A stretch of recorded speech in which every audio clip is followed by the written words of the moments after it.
Hello everybody, this is Two Jersey Kids. I am one of your hosts, Adam Buckingham, alongside the best stick handler in the business, Gary Seisel. How are you doing?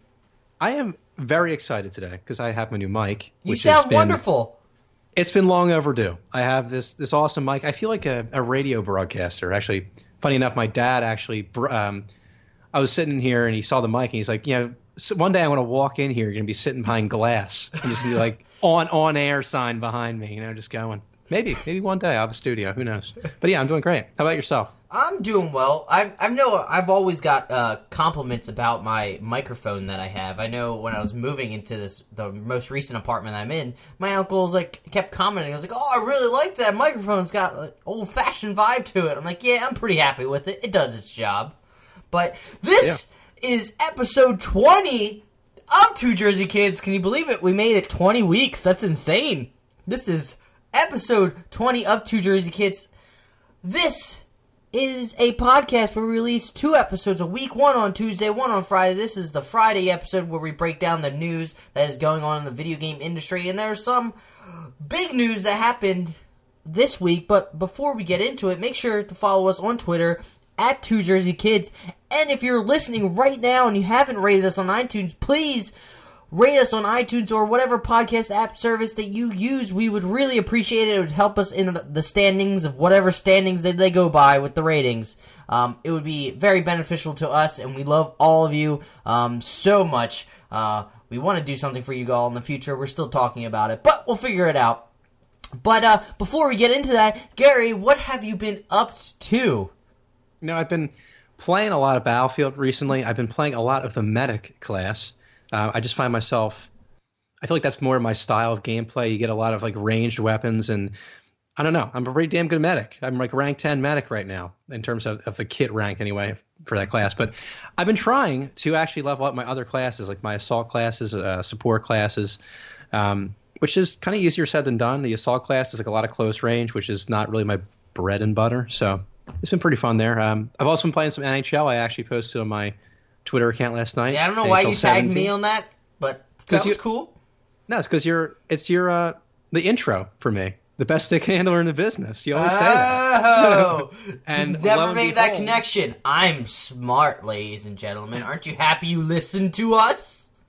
Lo and behold, I dangled. I scored in overtime. The best part about that game, we got outshot. I think we got doubled in shots. That never happens, ever. And guess what? We won because it's NHL 17 and nothing makes sense. That was I don't think we ever told the story on the podcast of how we used to play club together. And we had that one ridiculous game. I think it was in the playoffs of club. What was it? NHL 14 or something like Probably that? 12. Probably 12. Like NHL 12. That's how long ago. Yeah, it probably was because we were still in high school then. But it was NHL 12, I guess. And we were playing in the playoffs and we just kept going period after period. We kept hammering with shots. It was 0-0. Long story short, it ended up we lost 1-0, and I think I still have the picture to this day of what the shot total was.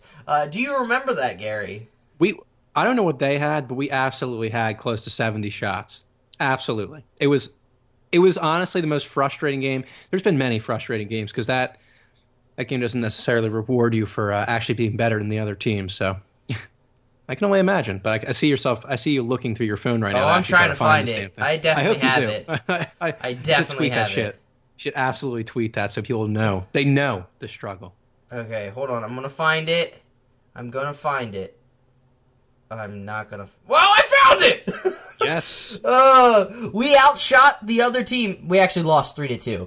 But we outshot the other team 79 shots to 33. 79 to 33. They won 3-2. Now, I will say video games, folks. The game has gotten better at that. I find that if you're better than the other team, you usually win. However, we've gone through stretches with my current club team where we just can't seem to win a game no matter what we do. So sometimes you have cold stretches. In real life, it happens. But what have I been up to since you didn't ask? So I'm just going to go into it. I always ask, but you cut me off. What I've been up to, just more Final Fantasy 15. I've been tweeting it out. I've been really enjoying the game. It's been scratching. It's giving me that nice scratch that it's scratching that itch of RPG games. I've just been sort of just strolling along, hunting some of the crazy animals that are in this game. I tweeted out earlier there was apparently it looked like they basically were unicorns, but evil looking unicorns. Fought some gigantic crabs. Fought like a No Man's Sky monster. Yeah, I saw that. That was nice. It was it's been scratching that itch. I've been going side quest to side quest. I'm still in chapter 3, and I think chapters go up to the teens. But I've just been doing the side quests, and I've been really enjoying it. I've been really liking it. I like the look of it. I like the combat style.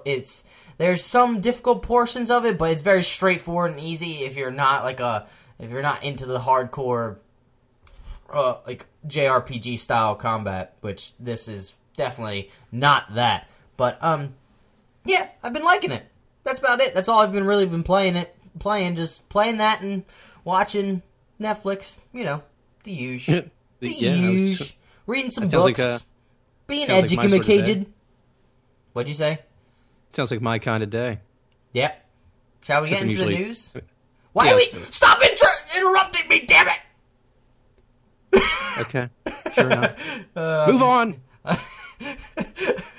Moving on, and don't take my catchphrase, man. That's not nice.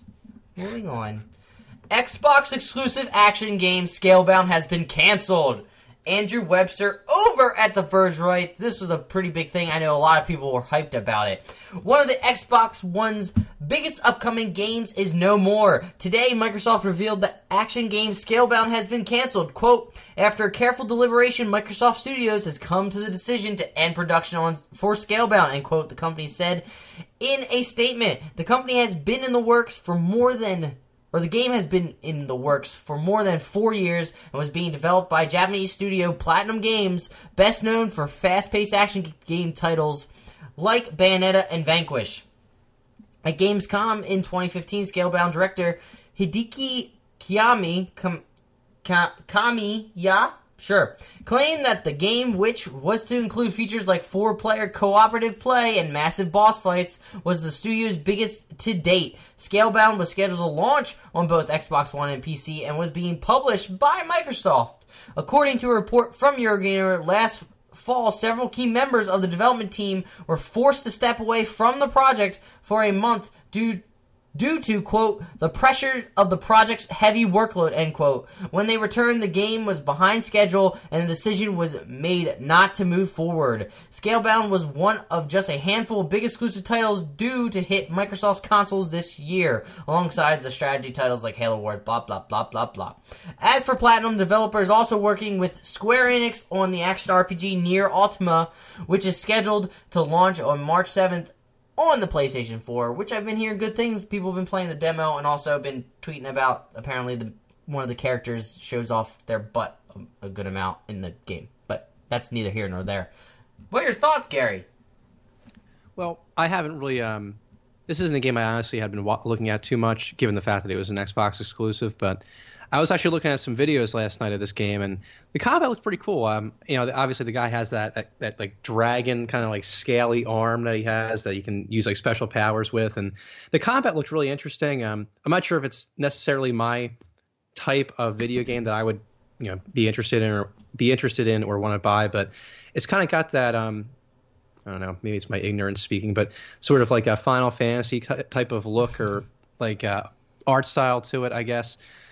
But definitely a wild kind of looking game. So yeah, I know when I first saw the trailer for this game, I got hyped because it had it looked like it was going to be a game on massive scale, and it sort of after that you didn't really hear much from it. There was always rumors that they would come back and showcase it, but I guess it's another tale of developers trying to do too much with so little that they have, or maybe overreaching their ambitions and then ending up like being in development hell for like 10 years, quote unquote. Yeah. Last Guardian, there you are.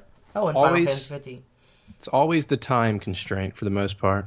Kills games. Mm-hmm. KOTOR 2. Sorry, didn't mean to plug that in. Always remember KOTOR 2. I think my goal from here on out is to mention KOTOR in every single episode at some point. I'll reference it somehow. You're just gonna slip it in right after I say bye. You're just gonna say KOTOR.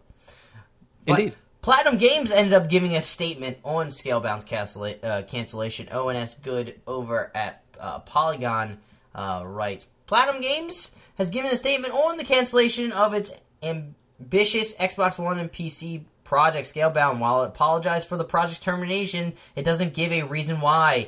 Kenichi Sato, the chief executive of the studio, said Platinum was, quote, very disappointed things ended up this way, especially since we know many of our fans were looking forward to this game as much as we were, end quote.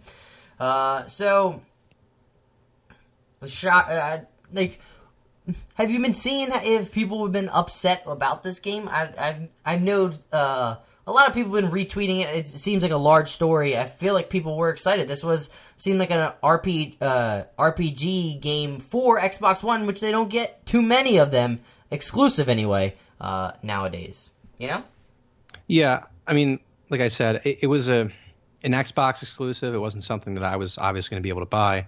But judging by some of the comments down here, yeah, I mean, it looks like a story, at least, or a game that people were passionate about, and they're frankly pissed that it got canceled. So, for example, Living the Blue on Polygon says it's a shame it was canceled, but at this point I can't blame a publisher for dropping a struggling project, and I don't feel the need to put any more weight on a studio that struggled to deliver it.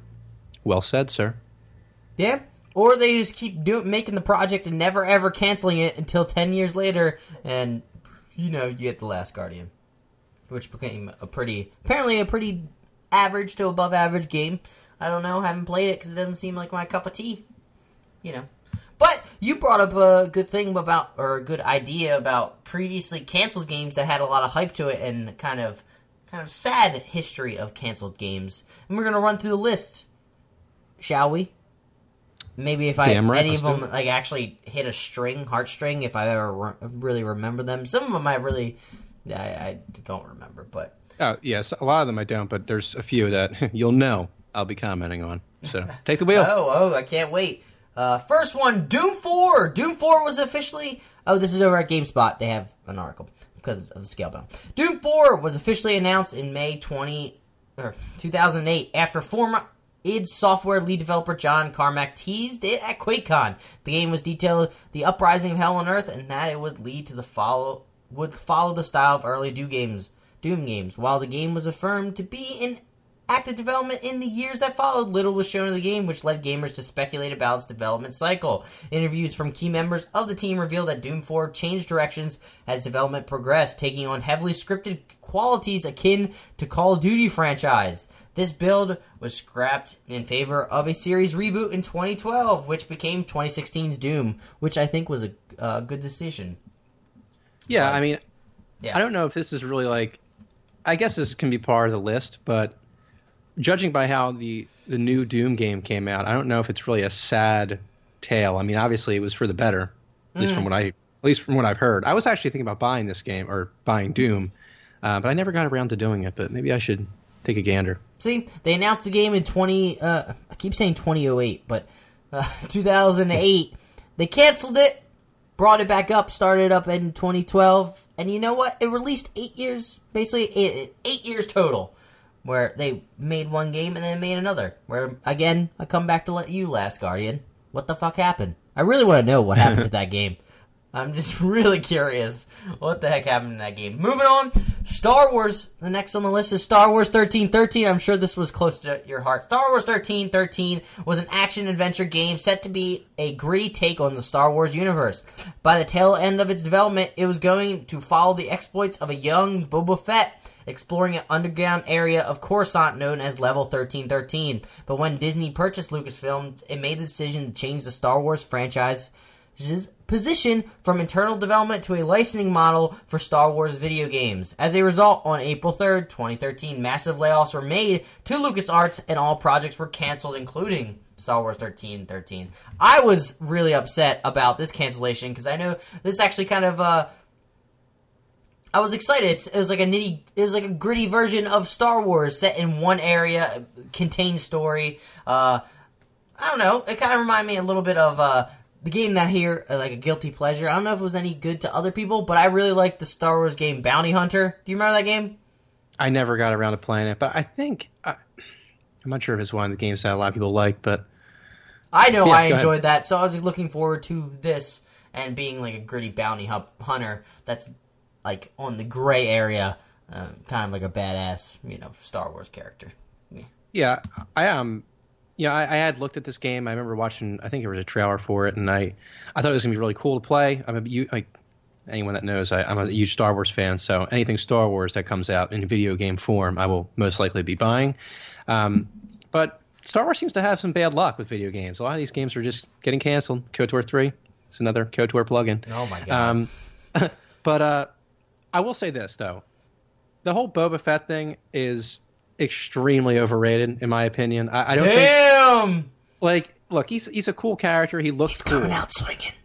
If the guy had shitty armor, no one would care about him. But he had cool armor, so everyone cared about him. Did you say that about Darth Vader? No, because he was in the movies. He had a role. Like, he was a great character. Boba Fett was irrelevant. Like, fair enough. Touche. He was just a guy in the background half the time who got eventually killed. But I don't know. I mean, I just like the idea of this game. Like, again, like the gritty take on the Star Wars universe. So I don't believe Boba Fett died. He would look too badass to not get out of what was it? Rancor? what was that fucking weird creature? The Sarlacc pit. Sarlacc the mighty pit. Sarlacc. Rancor or something else. Sorry, I'm not as big a Star Wars terminology person as some other people. Next is Silent Hills. I'm pretty sure everybody knows the story with Silent Hills. It was going to be the next installment of the Silent Hill series. Shocking right there. Hideo Kojima was set to direct the project in collaboration with film director Guillermo del Toro. Holy crap. Choked on my own spit. The Walking Dead actor Norman Reedus was also attached to the project to portray the game's main character. When news of Kojima's plans to leave Konami after finishing Metal Gear Solid 5 began to circulate, his involvement in Silent Hills was left unclear. Konami finally confirmed the game was canceled on April 27th, 2015. But now he's working on Death Stranding, which has Norman Reedus in it, and also Guillermo del Toro. So, it's kind of like Guillermo. Sorry. Fuck you, Gary. Spanish. But, you lost my train of thought, you bastard. I'm sorry. Go. No, it was so strange because I remember seeing Norman Reedus in that Death Stranding game. I guess now that you say it, I remember that now. But him holding a baby. And I guess he was again supposed to be in this game as well before it got canceled. So I remember, like, I don't know. I see his face and I'm like, oh yeah, it's Norman Reedus. He's from The Walking Dead. And then I'm like, wait a minute, what game was he in again? Like, I never remember the game, but it's funny that it's Death Stranding and Silent Hills. He was supposed to be in that as well. But yeah, because at the end of the PT that they released, I think one E3 PT, which was like a scary kind of demo-ish where you're just walking down the hallway and you're sort of trying to solve, like, I guess, a mystery. If you do things in the right order, in the right way at a certain time, you end up getting a secret, like, cutscene that you, like, completed it, and it's like Norman Reedus walking out of the house, and then it says Silent Hills. It was like a huge thing back in the day, a few years back when Silent Hill was announced. But and also Guillermo, that's it. Guillermo del Toro was actually in the most recent trailer for Death Stranding, so I think he's gonna be attached to the project. So basically, I think Hideo Kojima was like, you know what, guys, just come join me because fuck Konami. Moving on to the next one in the list, Titan. Titan was a new MMO by the World of Warcraft developer Blizzard Entertainment. Development of the title was speculated upon as early as 2007 when Blizzard posted jobs listing for a next-gen MMO. It was confirmed to be in development in 2008, but Blizzard eventually canceled it in 2014. Reasons cited being behind the cancellation include a lack of passion for the project and the trending success of their smaller-scale titles. I think I remember hearing a rumor that Titan the assets for Titan are now being used in Overwatch, like certain characters, I guess, or certain like environments and concept art kind of got shifted over to Overwatch. But I could be wrong. Tweet us at TwoJerseyKids to insult me of how wrong I am. But yeah, this isn't something I'm really familiar with. I always wanted to play World of Warcraft, and the subscription fee always stood in my way. So I never got a chance to play that either. So it's stripping away a lot of people, but I think if you played it back when it was like pretty large, it was 100% worth it. I love me some World of Warcraft. I spent my money's worth in that game. I got my $15 a month out of it. I would be locked up in my room sometimes. It was a little bad at certain points. Sometimes it's a little bad, but I really enjoyed it. It happens. Next in the list, I don't know. Actually, I do kind of know. Tom Clancy's Rainbow Six Patriots. Announced in 2011, Rainbow Six Patriots was a first-person shooter developed by Ubisoft Montreal. It put players in control of counter-terrorism units known as Team Rainbow as they went up against a populist militia group known as True Patriots. Ubisoft canceled the game on June 9th, 2014 due to the desire to produce a more next-gen game experience for the Rainbow Six series, which I guess turned into Siege. But I know some people were very excited about this game, because the most recent one before that was Rainbow Six Vegas 2, which I feel like came out a few years before, and people were excited for the next Rainbow Six game, because I remember I played Rainbow Six games. I like playing those online, where you just co-op, take down take down the terrorism units in the house. It was pretty cool. I liked it. Yeah, I actually played the Rainbow Six Siege. I think I played the beta they had for it, or either was it a beta or was it a demo? I think it was a beta. I got a chance to play that. A little slow for me, not really my type of game. But I think it turned out well for them though, because it seems like a lot of people ended up liking the Siege games or the Siege game. I think people are still playing it. I think people still stream it on Twitch. Yeah, I've always wanted to check it out. Just waiting for it to get a little cheaper on those random sales, and I'll hop in. I'm sure there'll still be people playing it. I feel like it's one of those games, though, that you really need to... It's, like, very much teamwork-oriented. Correct me if I'm wrong, but when I played it, it seemed like one of those things where you really had to communicate with your teammates, and if you had people that didn't have mics or just didn't give a damn about the team, you might have a problem. Fuck the team. Who cares about the team? Who cares about team? Moving on, Prey 2. Prey 2 was a first-person shooter developed by Human Head Studios as the sequel to 26 Prey. Yeah, fun. Bethesda now recently is going to make a new Prey game. But moving on, we got to get through this list. It's taking a little while. Keep going. Moving on to the ones you care about. Shadow Realms is a 4v1 action RPG developed by BioWare. Kind of cool, but I know which one Gary wants to talk about. Star Wars Battlefront 3. Star Wars Battlefront 3 was a third and first-person shooter that was being developed by Free Radical Design. Despite never being officially announced, this version of Star Wars Battlefront 3 was in development from mid-2006 to early 2008. But right when it was about 99% finished, the game was canceled due to financial reason. And I saw, I think it was a year ago, where somebody found, a version of this and was playing this game. I saw videos of this. I know you could talk about it, because I know you're a fan. Well, I don't want to talk too deep into it because we still have... I think we should just read off the titles or the rest of these games after I get past this. Yeah, but I don't know the rest. The thing about this game is obviously they ended up releasing a Battlefront later on. So, it's not like they just abandoned the series. But it was a different developer, and it had that special sauce.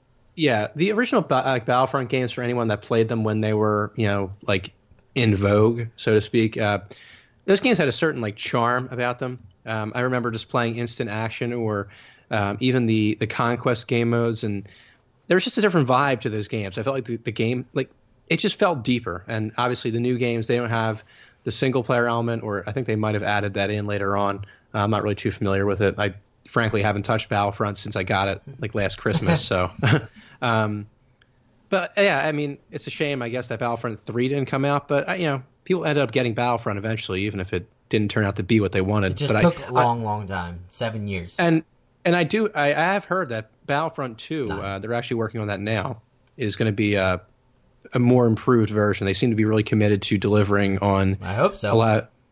Delivering on a lot of the weaknesses that they had basically created with Battlefront. So, all right, I'm going to speed through the next few in the list. Legacy of Kain, Dead Sun.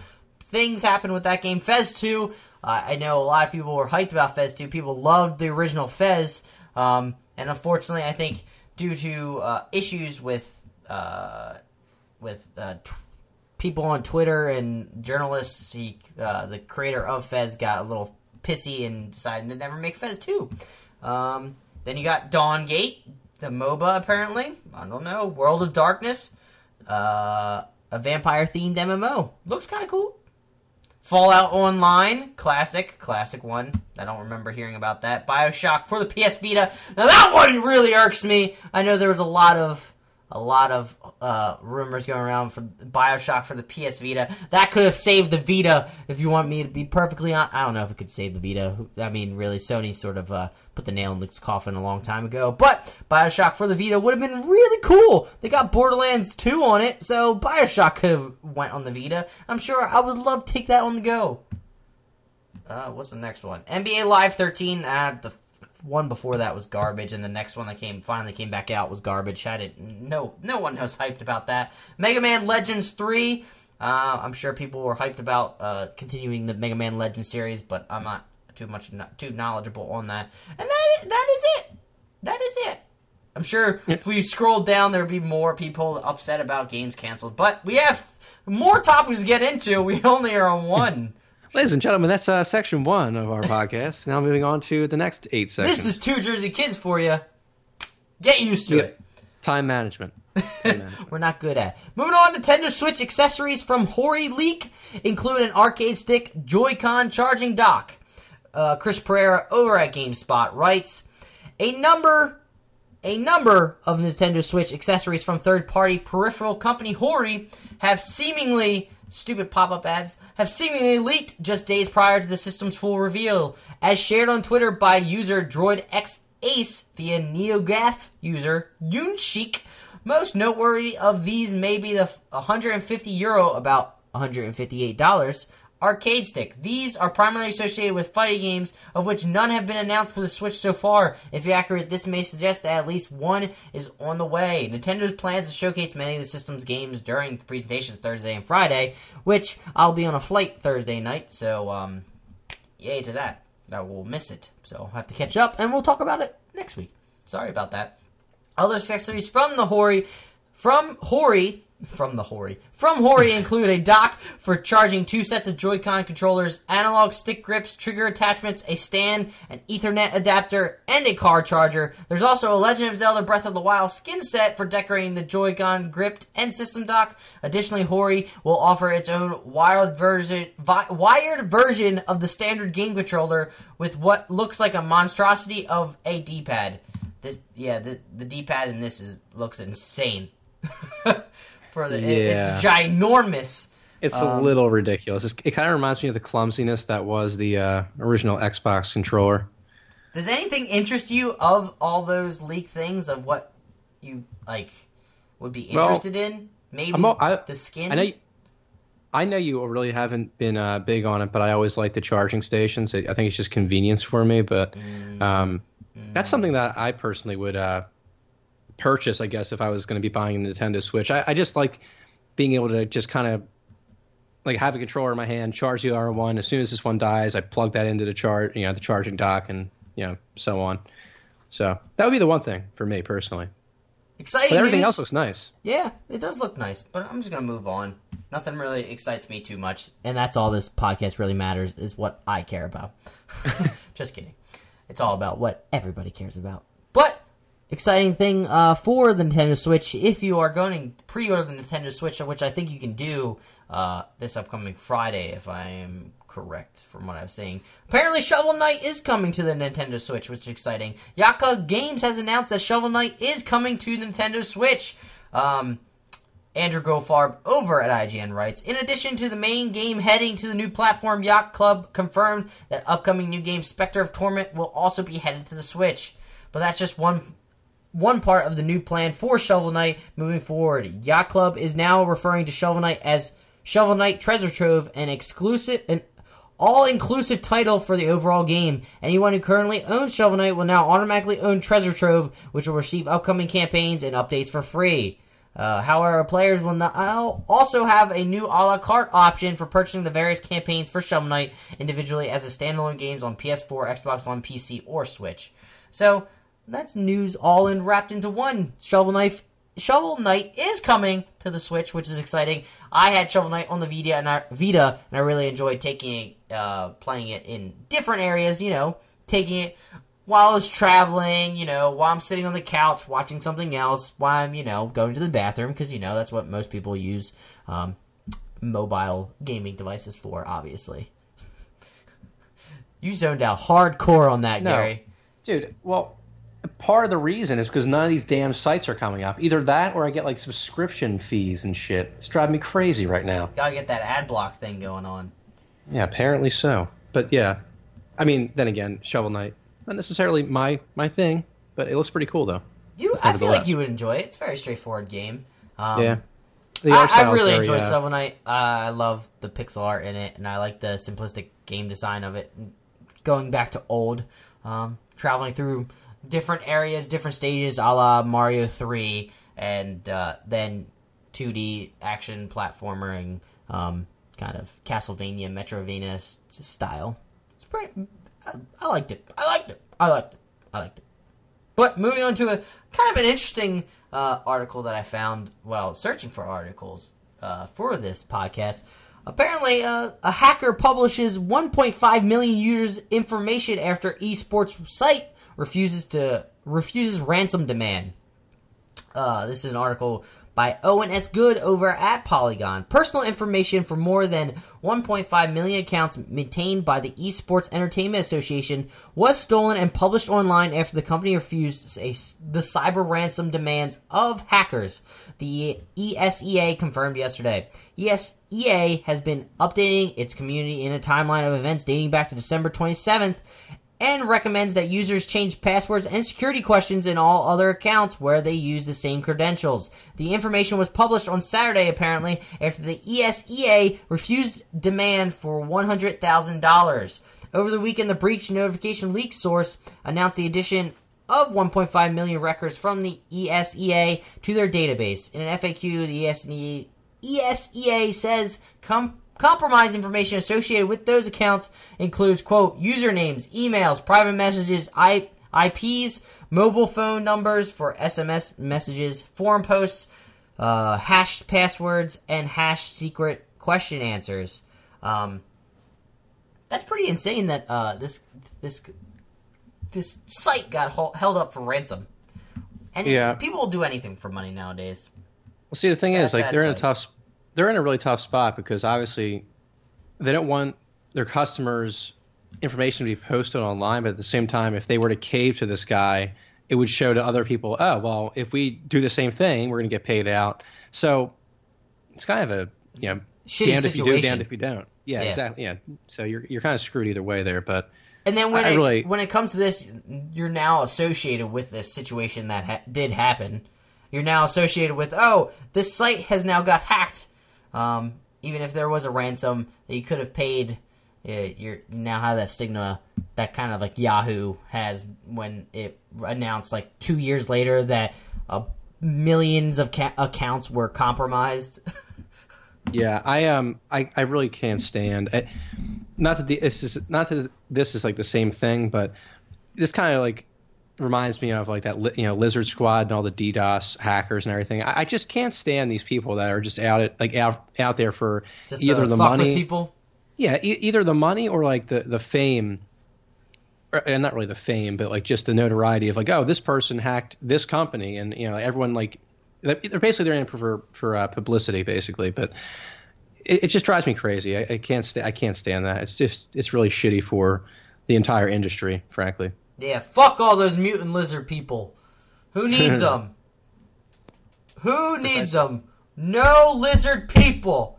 Why would they approve that scientific experiment? It seems really dumb. Lizard people, why do we need them? Moving on. Final Fantasy VII Remake and Kingdom Hearts 3 development, quote, still have a way to go, says director Stephanie Nulanele over at Video Game 24/7. Sounds as though we won't be hearing much on Final Fantasy VII Remake or Kingdom Hearts 3 for a while yet. In the latest issue of Famitsu, Toshui Nomura said production on both Final Fantasy VII Remake and Kingdom Hearts 3 is progressing, but he isn't ready to provide more information on either title at present. Quote, we're steadily progressing on production, but the wait will be a bit longer for Kingdom Hearts 3 and Final Fantasy VII Remake, end quote, said Nomura, who's the director for both games. Quote, I am very sorry, but to that degree, I will make a game that meets expectation. The release of the titles themselves still have a way to go, end quote. According to Nomura, there are still unannounced worlds which remain, quote, untouched, end quote, in Kingdom Hearts 3, which means the team is unable to show how things are coming along. Quote, while I can't make a sweeping statement because the development process is different from what we've done so far, there are still worlds untouched. Production is progressing, but in terms of the state of development, there is still some way to go, end quote. At some point this year, the director wants to show progress on both at an event, but information on which wasn't provided. I know this game was announced back in 2013, Kingdom Hearts 3. I'm a fan of Kingdom Hearts 1 and 2. I need to pick up the 2.8, which has some prologue to Kingdom Hearts 3. Eventually, I was excited when they announced it back in 2013 for Kingdom Hearts 3, but I knew from the trailer it was obviously just something they spliced together just to shove it out there for people to get hyped about, but I knew it wasn't coming anytime soon. But the track record now with these Japanese studios, it seems like they're taking longer now to develop, and I'm not sure why. It seems like with Final Fantasy 15 and now Kingdom Hearts and Final Fantasy 7 Remake, both on their plate, I don't see how they're going to get them out anytime in the near future. I am not holding my breath. You had a thought, Gary? I was just going to say, you kind of took my my thought before I said it, but I was going to say that I guess with Final Fantasy 15, right? Yes. I guess that's probably taking up the majority of their time now, so it would be surprised. And I guess it's not too surprising to see a delay in maybe some of their other projects when they have, such a high-profile game out there right now that's doing well. And then obviously need to maintain it as well, releasing patches and keeping in touch with the community. So it's not, I guess, too surprising. And just to be fair, I'm talking about, Square Enix themselves. It seemed like Square Enix, when they're the main developer behind a game, it seems like they've been pretty slow lately with pushing these games out. But I digress. Moving on, Mass Effect Andromeda's multiplayer will be optional. I don't know who wrote this. Taylor Lee over at Uber Gizmo. Some games like to place heavy emphasis on multiplayer aspect of the game. For example, Blizzard's Diablo franchise could technically be played as a single-player game. There are features that make multiplayer a more attractive option for gamers. However, that won't be the case for Mass Effect Andromeda. The game will naturally feature multiplayer mode, but in a Kotaku Australia interview from December 2016, BioWare's Mike Gamble revealed that multiplayer for Andromeda will be entirely optional in terms of advancing in the story. This is versus the game predecessor Mass Effect 3, in which gamers were strongly encouraged to play the multiplayer in order to prove their readiness rating, which pissed me off so much. Instead, according to Gable, Mass Effect Andromeda will feature a, quote, strike team system, end quote. Without going into much detail, Gamble said, quote, there's a system that we can use called the Strike Team system and fundamentally allows you to go between single player and multiplayer within the game, and it's packaged around a meta story of what's going on in Helos, end quote. He also revealed that multiplayer would allow players to go into a deeper meta story. The meta story itself can be completed without multiplayer, but we guess for gamers who want to explore every nook and cranny that the game has to offer, multiplayer is one way to do that. But for those who just want the experience the main story and be done with it, you have the option as well. I'm sure you're excited about that, Gary. Absolutely. I've wanted to actually get back into the Mass Effect games, play through the 1, 2, and 3. But the one thing that always holds me back is that fact that Mass Effect 3 is so. A lot of the ending is dependent on your multiplayer playing, and it's such a joke. Like back in the day, I actually did play multiplayer to up my readiness rating because I realized how shitty the other endings were. If you had stupid, and it's just really a lame ass attempt to get people to play your pretty lame and dull multiplayer, it just drives me crazy. So I'm really happy to see that's not going to be the case again. That they didn't make that mistake twice, and I'll be able to play Mass Effect as it's supposed to be played, which is single player. I would have liked the multiplayer if it was deeper. I enjoyed the base level of Mass Effect 3 multiplayer, but there wasn't much more, I don't think, from what I can remember, to the multiplayer. Yeah, if you're going to make a multiplayer for Mass Effect, you have to make it. You have to add something onto it, because like Mass Effect for a lot of people is a single player game, and just by throwing a multiplayer edition on it and making people play it, it doesn't really sit well with a lot of people. Yeah, especially when people go into the game and they expect it to be an RPG. Most RPGs don't have an online element, so that multiplayer aspect, you're essentially stating, like, hey, we're not an RPG anymore, now we're just an action shooter with some RPG elements, which I'm not a fan of. Stick to your roots, RPG's where it's at, yo. Deal with it, fuckers. Hell yeah. What? RPG master genre, woo woo. See what I did? Like PC Master Race, but genre. Gary, you get the next article, because I am slowing down a little bit. And this is your thing. Okay, so today it was announced that Woody Harrelson is going to be joining the Star Wars, or the Han Solo Star Wars movie. So Susanna Polo, I'm better with names than my man Adam here. So I got the easy name. Fuck you! I'm not going to read the whole thing. It's pretty self-explanatory. But anyway, after a spate of rumors last week that Woody Harrelson was in talks with Lucasfilm, StarWars.com has confirmed that Harrelson has joined the cast of the as-yet unnamed Han Solo anthology film. Written by Lawrence Kasdan and directed by Phil Lord and Christopher Miller of the Lego Movie, believe it or not, the young Han Solo feature will be the second of Lucasfilm's Star Wars anthology films after Rogue One: A Star Wars Story.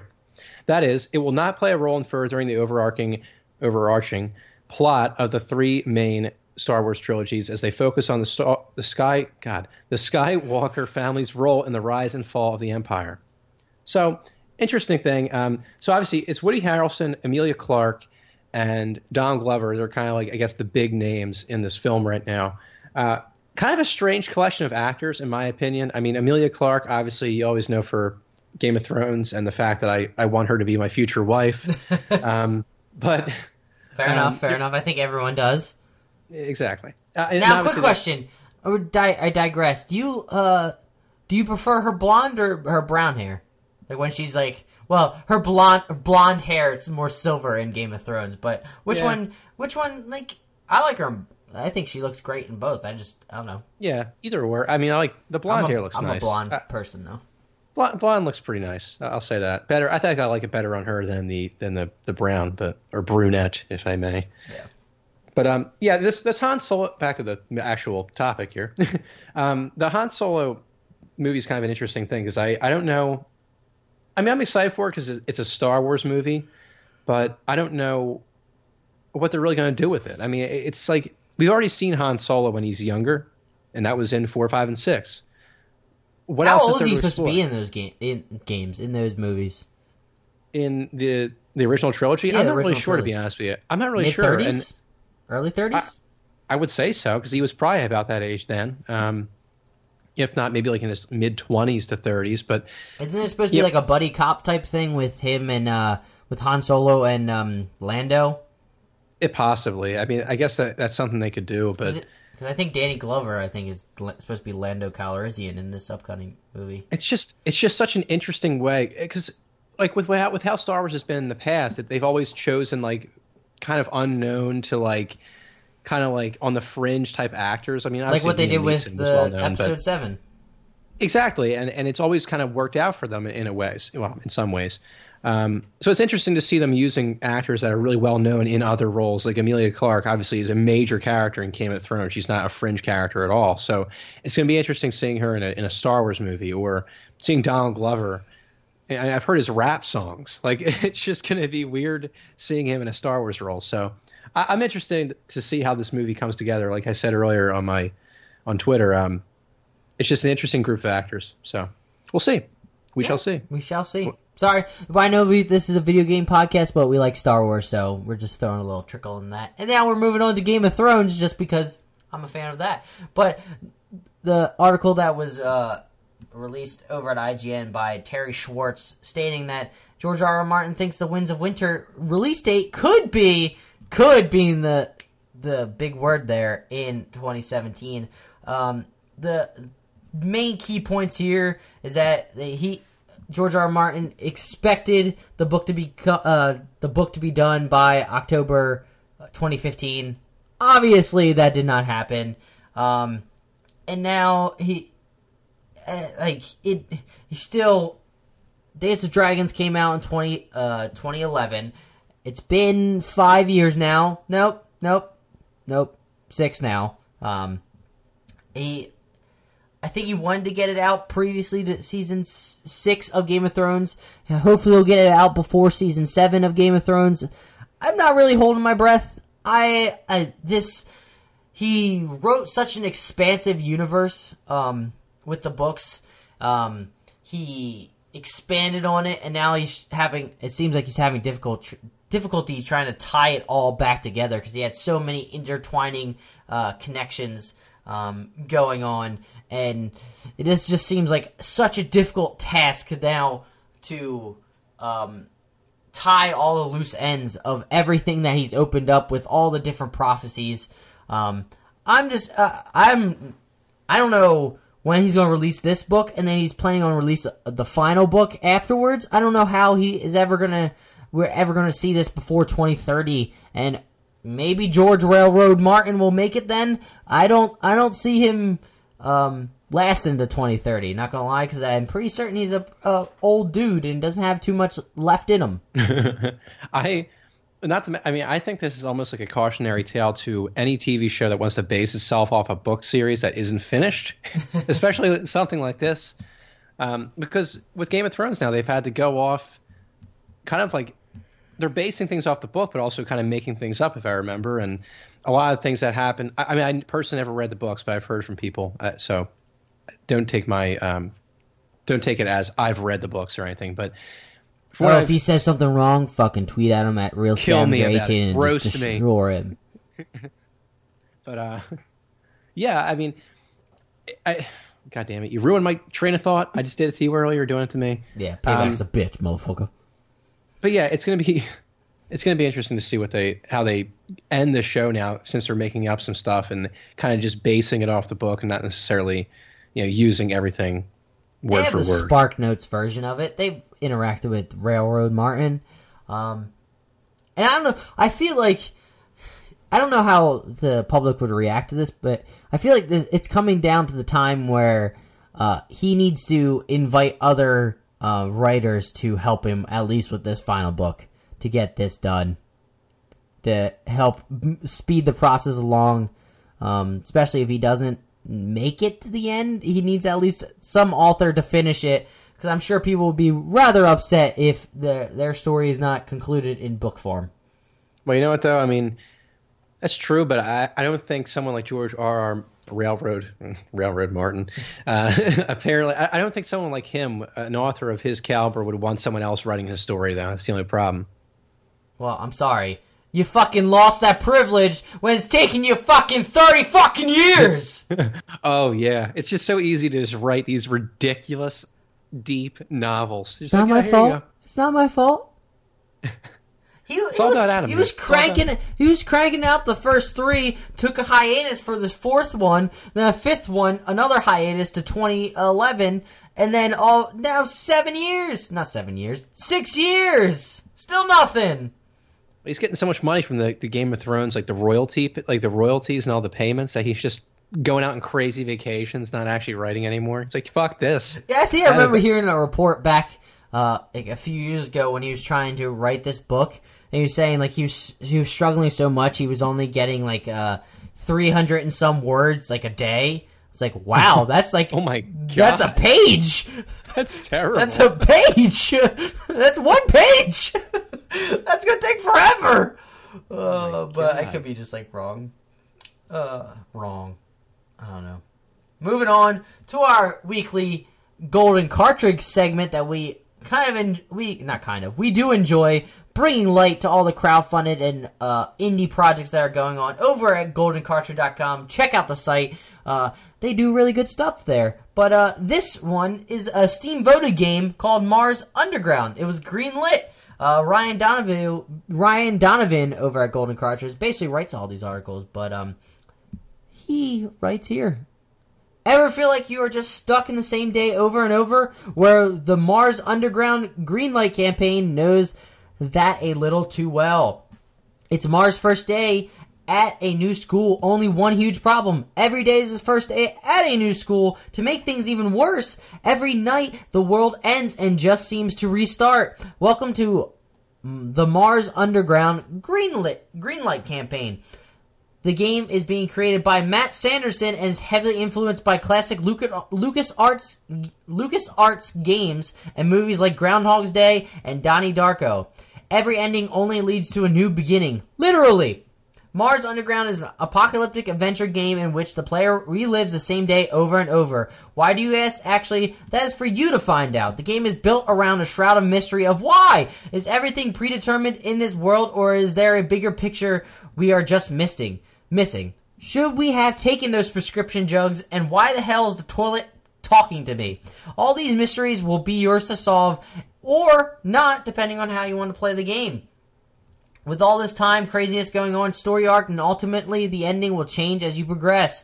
You will find classic sandbox-style gameplay from this epic adventure, but soon you will discover the more you know, the more the world will open up to you. Looking through the Mars Underground Greenlight campaign page, I see that plenty of people are excited about this project. Successfully greenlit, survived Kickstarters with 113 backers. I honestly think that this game has an amazing chance to be one of those surprising hits. For those who check out all the pages and feel like they missed out, the developer is currently looking at other means for pre-ordering the game. For more information, there's a link on the article that I'm reading right now, or you can go play a demo. There's also a link to a demo if you want to check it out. But this game looks really cool. I kind of enjoy it. I like the concept. It kind of reminds me, frankly, of like a Twilight Zone episode. I have actually, strangely enough, been watching a lot of Twilight Zone on Netflix. I just love those old like 60s shows for some reason. But I don't know. The whole idea of living the same day over and over. I kind of like somebody that mystery on the plane. There. Something out there. No, it's so cool. Like, I just like the concept of this game. Obviously, like the same thing. You're living the same day over and over, but you're not sure why. I just like the idea of trying to figure that out. So this game looks cool. I have to say, of all the games we've looked at, it seems like the Golden Cartridge, I will compliment them on this. They always seem to have very interesting projects that they're showcasing. So if you remember The Keeper, it was like, I guess, a couple episodes ago, but that was also something that really piqued my interest in this game as well. So I hope that these games eventually, I guess, come out and I can actually try them because they look really cool. There is a demo if you want to click it, Gary. There's a demo in that article at the bottom. But yeah, it looks fascinating. I like the art style. Kind of reminds me of the RPG Maker type style games that you see. What is the one that I've seen a bunch of YouTubers playing? Not Alone in the Dark. It's called Something to the Moon. Oh shit, what is it? Not Journey to the Moon. Something with the moon, but it's kind of basically this same style pixel art game. I like the concept. I like going and trying different combinations, and maybe as you keep progressing, you learn more about the world and where you need to go. And maybe you can stop the end of the world and be the huge hero. I don't know. That'd be nice. Yeah. Maybe you just constantly die in flames. But we have a little bit more to go. We have a little bit left that we need to run through rather quickly because, our hour is coming to a close rather rapidly.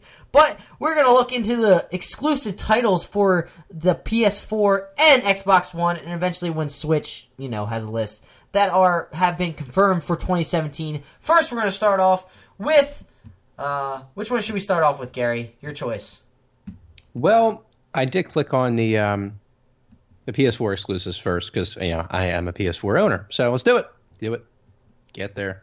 Fuck it, Xbox One. We're doing the Xbox One list. My opinion is valued as always. First, Rise and Shine. We talked about this on our last episode. Rise and Shine. I really like the side-scrolling shooter, but that's one.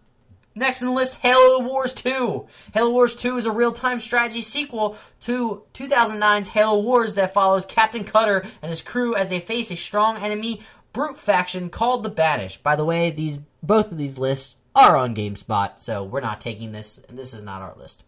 We did not do the work. But Kelly Page over at GameSpot wrote this. But I remember playing Halo Wars, the original one. I didn't completely beat the game, because top-down real-time strategy games have never been my thing. I like turn-based versions of it where, I can take my time, like Civ. I love me some Civ. But I know a lot of people are hyped for Halo Wars, too, because they really enjoyed Halo 1, or Halo Wars, the original. Tacoma! Go Home's developer Fulbright's next game is Tacoma, a mystery game set in space. I am really excited for this game. I didn't realize it was exclusive to Xbox One. I guess I'll have to get it there. But I love Gone Home. I played it on my PC, and then I played it on my PS4 when I got it. It was, I think it was for rather cheap, or it was actually free for PS Plus, which... you should definitely go play Gone Home. It's only like a 2-hour long experience, but it tells a really condensed story through beautiful voice acting, and it just tells a great story, even though it's not visually like too amazing. But it's gotten a lot of praise over the years and well deserved. And I'm excited for their next go round and like a first person exploration. Kind of going through the story through exploration. Next, Cuphead. Platformer Cuphead pairs run-and-gun gameplay with distinct 1930s cartoon art style and plenty of boss battles. I remember seeing it at E3, and this game looked really cool. It came back at last E3, and I heard people had some reservations with the platforming and in between of the boss fights, because it was originally supposed to be just a boss fight eccentric game. However, they changed it to have some platforming elements to it, which some people were a little sour on. Next, Crackdown 3! So, Crackdown 3 is open world action adventure game. I'm pretty certain you've known it. I've played Crackdown 1. I love me some Crackdown. I remember I only originally got that game was because the Halo 3 beta was a part of the Crackdown disc, so we could play the Halo 3 online beta. But then Crackdown 1 was amazing. I love being like basically a super cop, RoboCop. It was awesome, jumping from building to building, collecting orbs. What do you got, Gary? No, I was going to say Crackdown is like, and again, one of those games that is like the Grand Theft Auto before you can actually buy the Grand Theft Auto. Although I think that was Crackdown rated M or teen. I don't know. Do you want I can't remember. I'm pretty certain it was M, but I'll look it up. All right. Well, it's apparently Grand Theft Auto when you can buy Grand Theft Auto. I don't know. Yeah, I'm losing my mind. Yeah. Okay. Cool. Okay. So I don't know what your point was, but get out of here! You don't know Xbox games. Get out of here! Hey, I played that game actually pretty frequently when I was at your house. By the way, if you paid attention to me. Show me attention, damn it! Moving on, Phantom Dust. A re-release of 2005 action strategy game Phantom Dust is coming to Xbox One, complete with Play Anywhere campaign, compatible, blah, blah, blah, blah. I don't know about this game. Moving on. Sea of Thieves is a pirate adventure game with a shared world for you and your crew of friends to explore. I think it's developed by Rare, yeah. State of Decay 2, which I'm really excited about. I remember playing, it's developer Undead Labs, zombie survival game. Well, I guess now it's multiplayer, open world environment. I love State of Decay 1, where it's basically roguelike. So if you take out a certain character to go exploring different houses and finding supplies to build up your base that you have your survivors in, if you lose that character is donezo. Like if you send a character out to go exploring, like the computer to go exploring and looting some things, that character dies, they're gone. I like that element to it, and developing a large base and having a bunch of survivors, being cool. Final one, that was the final one on the list. Awkward. I hate when they say there's this many slides and there's a next image, and you click next image, it goes to the fucking end and there's just other things. I don't want that. Yeah, it's like this lame-ass promotion technique they have. How dare they promote themselves? To hell with That's them. garbage. Remember, rate us on iTunes at 2 Yeah, exactly. Yeah, we're scumbags. We know it. All right, getting into something that Gary can actually comment on. The PlayStation 4 exclusives for 2017. Starting off, we talked about it, Hatsune Miku Project Diva Future Tone. That released this week, so yeah. I feel like my computer's about to die. I have an hour left. 2064 read-only memories. Developer by Midboss. 2064 read-only memories is an expanded version of 2015 cyberpunk adventure game of the same name. Unlike the original release, the new version includes full voice acting, new puzzles, and new writing. I haven't heard much about this game, but it looks kind of cool. I definitely need to check it out. Gravity Rush 2. I'm excited for this game. Probably not going to get it out when it first comes out, because there's other games I need to play or beat, like Final Fantasy 15. But Gravity Rush 2, once again, puts you in the control of Kat as she goes on a gravity-defying adventure to defeat the evil forces terrorizing the aerial city of Hexyville by SIE Japan Studios, or Sony Interactive Entertainment, as normal people call it, and Project Siren is going to be released January 20th, just FYI. Check it out if you like Gravity Rush 1 for the Vita, or played the remastered that finally came out on PlayStation 4. I really enjoyed the comic book style storytelling, and the gameplay gave me a little bit of headache at times, flipping around, controlling gravity, but I still enjoyed it.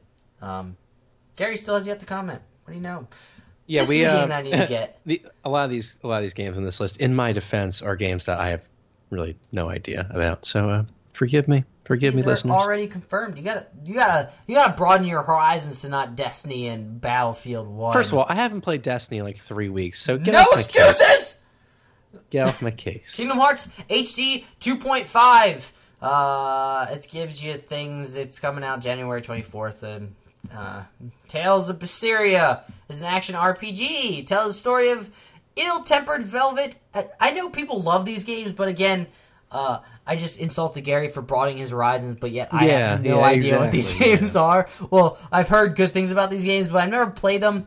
I really wish I played all these games. I really wish I had the dough to play all of these games and like try them out. And because there are games out there that you just don't want to spend the money for because you don't know if you'll like it. You don't want to take the chance that it's like something you won't like. But if you had the opportunity to play all of them, I'm sure there'd be games out there that would shock you. I'm sure there's one game in this list that would shock you. Let's go to. There's so many that are confirmed, like Digimon, Divide looks cool. A lot of indie games. Neo, that's the game that I'm looking for. February 9th is a Dark Souls-like dungeon crawler set in Sengoku era Japan that's overrun by a demon infestation, developed by Team Ninja. I'm really excited for this game. Have you seen anything about this game? Unfortunately, I haven't, but basically Dark Souls. Another confirmed. So, see, I don't know. Like those kind of games, it's just never been my thing. Like, I guess because they're always so damn hard. Maybe that's something that's always steered me away. But I just never like. No, I wasn't ever. It wasn't the difficulty necessarily that held me back, but also just the fact that the game didn't really appeal to me either. Like just the whole setting and everything else. All right, we're gonna roll through these because there's a lot more than Xbox One. Yeah, there's a ton. We're gonna roll through these. We're gonna point out the ones that we're excited for. Next one, Horizon Zero Dawn. I'm pumped for this game. It looks amazing. Open world RPG with robot dinosaurs. Fucking A+! Give me the game 10 out of 10! Jesus. 10 out of 10. I'm actually pretty pumped about it as well. The game was pretty beautiful, actually. Keep going. Nier Automata. I know a lot of people are excited when they played the demo, but that's all I can say. Seems like kind of like a Japanese action RPG style. Kingdom Hearts HD 1.5 and 2.5 remix. MLB The Show 17 with new... old school mode or, I forget what it's called. Retro mode, probably. Danganronpa 1 and 2 Reload. Persona 5. I know a lot of people are really excited about Persona 5 game. They played Persona 4 Golden on the Vita and now are looking forward to Persona 5. Maybe this will be the first time I actually hop into a Persona game. JRPG developed by Atlas. No. Birthday. What? Birthday's the beginning. I don't even know what this is. It's kind of a... Have to broaden your horizons. It's one of the best games ever made, bro. It could be. It was the creator of Harvest Moon, and I know a lot of people enjoyed Harvest Moon. Ace Combat 7. Boundless. Apparently is a sandbox MMORPG. Here we go. Crash Bandicoot, the Insane Trilogy. I know you're excited about this, Gary. Damn right. It's the game I basically grew up on. One of the first two games that I actually had on the original PlayStation. So definitely buying. And it's actually something it's one of the few games I can actually play with like my sister, which is strange, I know, but her and I used to play a lot of video games growing up, like PlayStation. We used to play a lot of these style of games, so I actually look forward to playing this game with her. It's just she's not really like a Battlefield person, so this should be fun to see what happens when I actually buy this game. So yeah, move on. The next thing that sort of caught my eye was Death's Gambit. I kind of like the look of it. It says a Dark Souls-like dungeon crawler from the 2D side-scroll perspective, which kind of reminded me of Salt and Sanctuary, which I enjoyed. I highly recommend checking it out on the PSN store. Salt and Sanctuary, really good game. I like the art style of this. It caught my eye. But Gran Turismo Sport, another racing game that I'm sure people will enjoy, but I'm not a racing type person. Hellblade, developed by Ninja Theory. They made Heavenly Sword and Slave Odyssey of the West and Devil May Cry, which I know people enjoy all those games. Next Machina, Death Machine by Housemarque. They've made Resogun, Dead Nation, Alien Nation, all those arcadey twin stick shooter type games, so I'm sure this game will be amazing. Nidhogg 2, Ni no Kuni 2, Remnant King, Pyre, the guys behind Bastion and Transistor, so I'm sure they've made a great game here. Parappa the Rapper Remastered, Shenmue 2, Uncharted The Lost Legacy. I know you're excited for that. Yeah, you know it. Anything Uncharted. That's basically got me written all over it, so yeah. Well, keeping it short and sweet. Yeah, because we're running out of time. There's more on the list. Go check it out on GameSpot if you're curious. We sort of touched on. Sorry, we're kind of running late with the whole first segment. We were just talking and, But, Gary, that's it for the week. I'm really tired. I am dead tired. I hope people couldn't tell, but I'm sure they could because I didn't yell as much. And I think I rambled about lizard people randomly.